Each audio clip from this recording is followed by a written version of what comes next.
Attention please. This upload is only for educational purpose. No intention to infringe copyrights. Learning English with subtitles. GPITRAL. GPITRAL. Definitely a must-see. Follow us.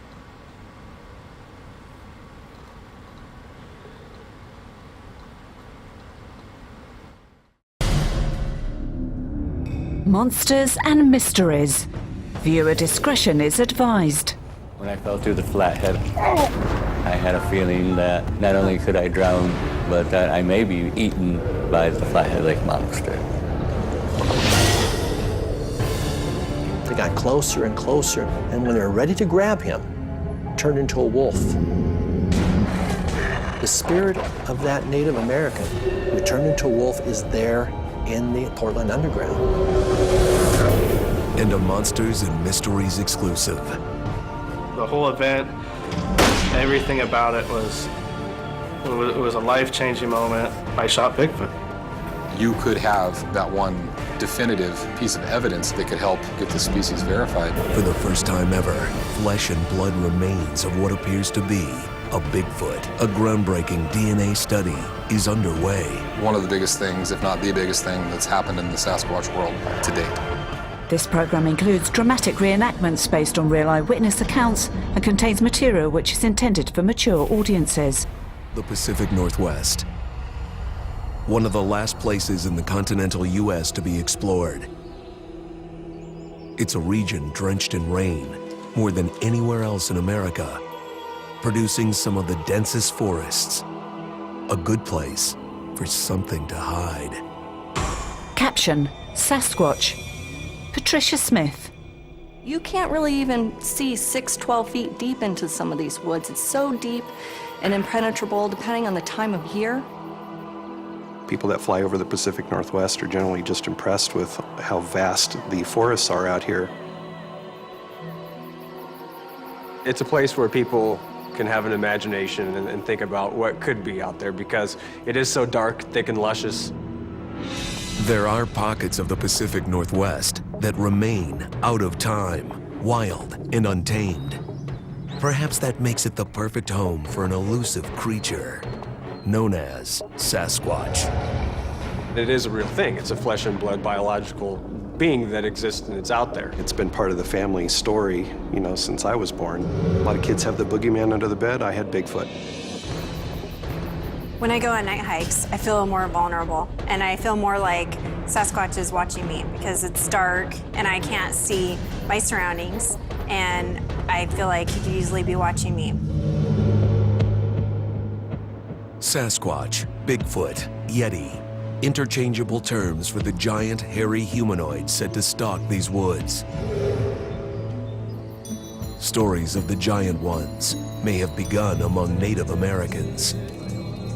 The thing that convinced me that Bigfoot is real is 1,500 years of Native Americans talking about it, carving totems for it, dozens and dozens of words for it in all the different Native languages. They've seen it for hundreds and hundreds of years. Native American legends eventually made their way into popular awareness.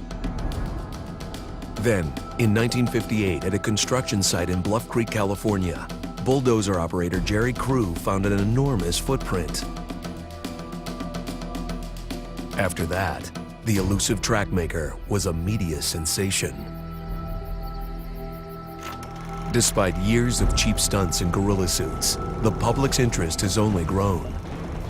The Bigfoot whole phenomenon has just recently blown up, and people are being more aware of it and open to it. No matter where we go with finding out if something's a hoax or something's real, something's out there that we don't know about, it's thrilling to me.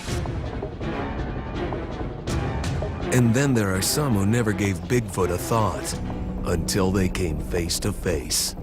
The whole event, everything about it was a life-changing moment. There was this moment where I was just like, I shot Bigfoot. On the southern edge of the Pacific Northwest, near the Sierra Mountains in Northern California, 27-year-old Justin Smeha lives with his wife and daughter. About the only thing I do in my free time is hunting and fishing. Since I was raised, that's all we ever did. Every weekend, it's assumed that we're going hunting or fishing year-round. I really like this one.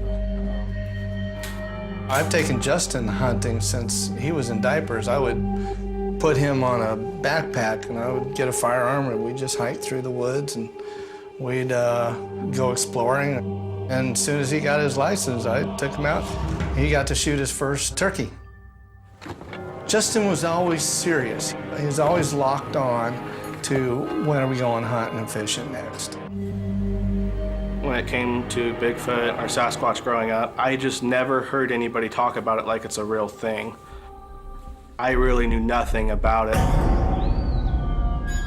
On October 8th, 2010, all that changed.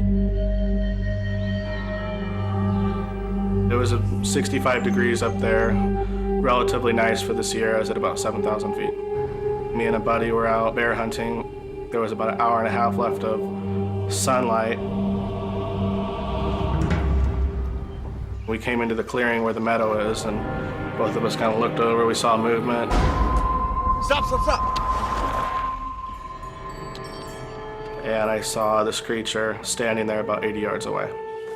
It was 600 pounds and like 7.5, maybe 8 feet tall. Really big shoulders, very muscular looking.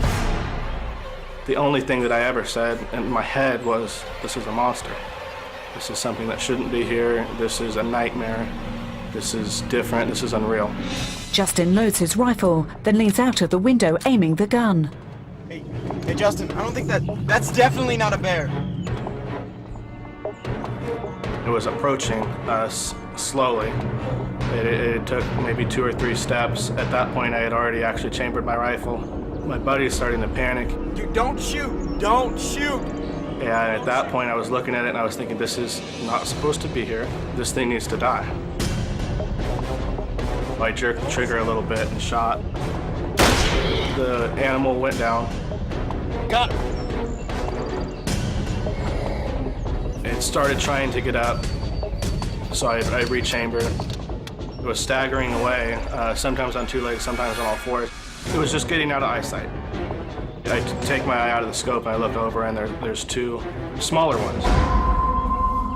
They were of a cinnamon color, they were brown, and they were on 2 legs, and they would drop down to all 4s. And I was still kind of in nightmare mode. Oh my God, horrible.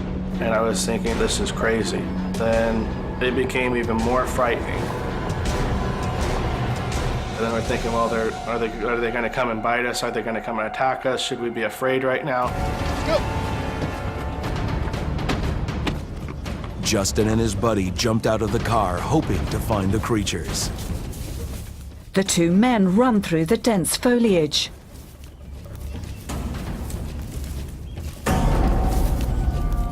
We started running, all of a sudden we stopped and we could see the little ones right in front of us. The 2 friends exchange a worried glance. They had a lot of human features, but they looked just sort of like a monkey would look. The men stop in their tracks about 20 feet from the creatures as they stand amongst the trees. It sounded like deaf chatter if you've ever heard a deaf person try to speak. And then they split up.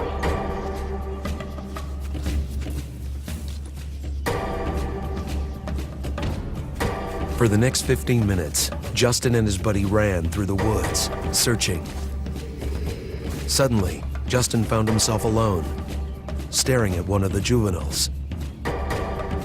I could not make sense of it. I was sitting there looking at this thing thinking, how can this be real? Adrenaline, my heart was pumping 1,000,000 miles an hour. I decided that I was going to shoot one because if I didn't shoot this thing, nobody would ever believe that this happened. Justin takes aim. I put the scope on it.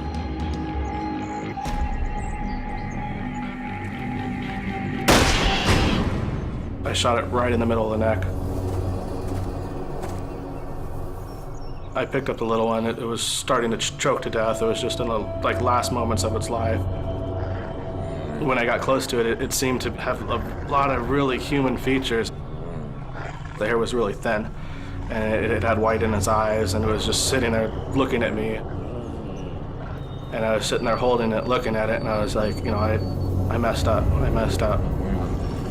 It probably only took maybe 10 seconds for it to choke to death.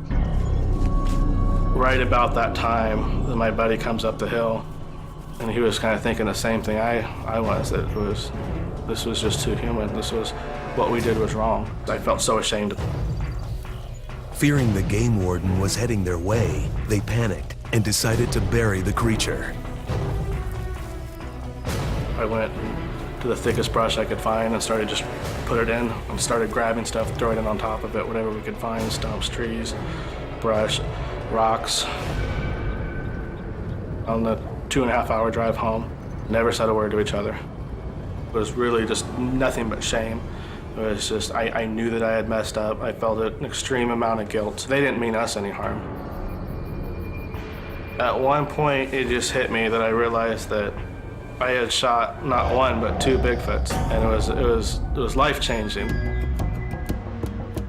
Word would get out about the shootings, and Justin was soon contacted by Derek Randalls, one of the most prominent Sasquatch hunters in the Pacific Northwest. When we spoke, I said, there's a body of researchers that have been doing this for decades, and you could have that one definitive piece of evidence up there that could help, you know, get this species verified. So Derek's just trying to say, hey, you need to go back there, you need to get the body. And I was like, I'm not doing that. And he's like, no, you don't understand. This is the biggest archaeological discovery ever. And you're sitting there saying that you're gonna let a body rot in the woods. It was just this idea of going back to relive this nightmare and relive the shame of killing something that seemed awfully human. I was really getting the feeling like Justin was on the level. If you're gonna make up a hoax, would you go through all the different parts of this story that are so graphic and so heartbreaking and so unnecessary? I wouldn't. Many years ago, Derek had his own harrowing encounter with Bigfoot and barely escaped with his life. I never really understood fear to that level until I laid eyes on a Sasquatch.